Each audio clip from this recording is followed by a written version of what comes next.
Bonjour, vous écoutez une balado-diffusion de lifeinquebec.com. Pour en entendre plus, venez nous voir à lifeinquebec.com. Cet article, intitulé « Festival d'été, la machine derrière la magie », est d'abord paru dans l'édition de mars 2016 de Life in Quebec Magazine. Pour en savoir plus, visitez lifeinquebec.com. Attirant des têtes d'affiche comme les Rolling Stones, Lady Gaga et Wu-Tang Clan, c'est difficile d'imaginer que le Festival d'été de Québec n'a pas toujours attiré les grandes foules aux plaines d'Abraham chaque été. On reconnaît souvent que c'est grâce à Daniel Gélina, directeur général du festival, si le FEQ a aujourd'hui sa renommée et ses profits incroyables. J'ai commencé à travailler dans le développement économique et j'ai commencé à faire du culturel sur le bord, dit Gélina, à propos du chemin qui l'a mené au FEQ.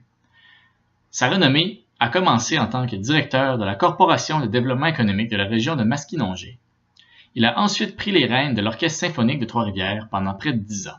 De là, Gélina s'est impliqué dans plus de festivals d'art à Trois-Rivières et à Québec, avant de devenir directeur général du festival en 2002. L'implication dans les événements culturels n'a peut-être jamais été son but, mais Gélina dit que sa personnalité se prête bien au rôle de directeur général, parce qu'il est capable de gérer et organiser les plusieurs composantes de l'événement, tout en gardant leur contenu en tête. « J'avais l'instinct pour ce qui plaît au public, dit-il. Depuis avoir pris le rôle, Gélina a fait croître le personnel du FEQ, son public, ses revenus, rapportant des dollars qui contribuent à l'économie de Québec à mesure que le FEQ s'investit dans les plus grands spectacles. J'ai vu des choses qui allaient mal dans la gestion et le contenu du FEQ et j'ai mis de moi-même là-dedans, dit Gélina. Une des premières choses qu'il a décidé de faire était d'investir plus d'argent dans le contenu du FEQ et d'en faire un événement musical mondial. Je suis allé chercher des subventions du gouvernement pour faire de la publicité à la radio, et après ça, la croissance a continué, il dit. 10 ans plus tard, nous étions au but. Gélina explique qu'environ 55 employés travaillent à l'année au FEQ, tandis que pendant l'été, le personnel atteint 500 personnes. Le budget est passé de 6 millions sa première année à 25,4 millions l'an passé. Ça n'arrête jamais et le processus n'est pas coulé dans le béton, il dit du travail nécessaire pour organiser le festival. Son rôle a aussi évolué depuis qu'il a pris le poste. Le FEQ a divisé les responsabilités et nommé des directeurs à chaque poste critique pour la création d'un festival de musique internationale, comme la gestion, les communications, la programmation, les ressources humaines et les commandites. Gélina compare son rôle à celui d'un chef d'orchestre qui facilite la tâche de chaque département et aide les directeurs à atteindre leurs objectifs. Un des objectifs principaux est de créer un événement qui continue d'attirer les centaines de milliers de personnes au festival chaque été. Selon Gélina, quelques 320 000 personnes fréquentent le FEQ chaque année, soit environ 2 personnes pour chaque bracelet vendu.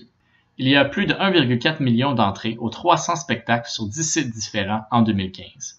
64% des festivaliers venaient du Québec, tandis que 10% venaient d'ailleurs au Canada et un autre 10% venaient des États-Unis. L'autre 16% venaient de l'extérieur de l'Amérique du Nord. Un peu plus de la moitié des festivaliers, 54%, venaient de la région de Québec. Le festival a 3 sources principales de revenus, Gélina explique. Environ 67% des recettes proviennent des ventes de bracelets, de bières et d'autres ventes pendant le festival. Environ 19% viennent des commandites, surtout des compagnies québécoises. Le 14% des revenus qui restent proviennent de financement public. Le FEQ a aussi acheté 2 salles de spectacle, l'Impérial Belle et le Petit Impérial, l'année passée, et les utilise tout au long de l'année pour la série de concerts Nuit FEQ. Selon une étude de 2010, la FEQ redonne environ 7 millions aux gouvernements provinciaux et fédéraux. Ces retombées viennent des taxes payées par les festivaliers qui fréquentent les bars, restaurants et hôtels du coin. Gélina estime qu'aujourd'hui, les retombées du FEQ s'approchent plutôt de 10 millions. Gélina dit que le FEQ va bientôt dévoiler sa nouvelle vision étalée sur 10 ans. Il reconnaît que le festival est probablement presque à son maximum de son potentiel de musique et de grand nom, mais qu'il peut toujours devenir plus gros. Comment pouvons-nous donner à nos festivaliers et visiteurs de partout en Amérique du Nord et en Europe une deuxième expérience hors de la musique? Il demande. À part noter que le FEQ a établi des groupes d'études joignant employés et festivaliers, Gélina n'offre pas plus de détails. Un grand projet pour le FEQ en 2017 sera avec la course des grands voiliers entre l'Europe et Québec. Gélina dit que le défi d'organiser cet événement majeur ressemble à celui du 400e de Québec en 2008, qu'il avait aussi dirigé. Ça a été un grand succès pour Québec.